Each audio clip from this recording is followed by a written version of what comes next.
Welcome to the Learning Pines YouTube. We hope this video helps. In this video, I will explain how to fix a disabled iPhone 6 without a computer. First, understand why your iPhone is disabled, often due to too many incorrect passcode attempts.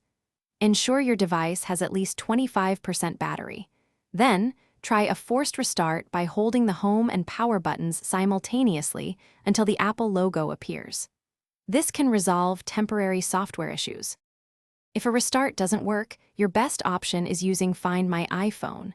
On another Apple device or through iCloud.com, sign in with your Apple ID. Select your disabled iPhone 6 from the device list. Choose the Erase this device option. This will wipe all data and settings, allowing you to set it up as new. Remember, this requires an internet connection on the disabled phone. After erasing, your iPhone 6 will restart and show the Hello screen.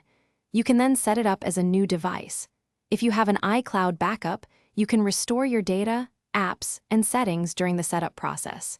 Make sure to choose a strong, yet easy-to-remember passcode this time to prevent future lockouts. This gets your phone operational again. To prevent your iPhone from becoming disabled again, always use a passcode you can easily recall.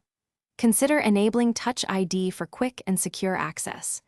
Regularly back up your iPhone to iCloud, so if you ever need to erase it, your data is safe.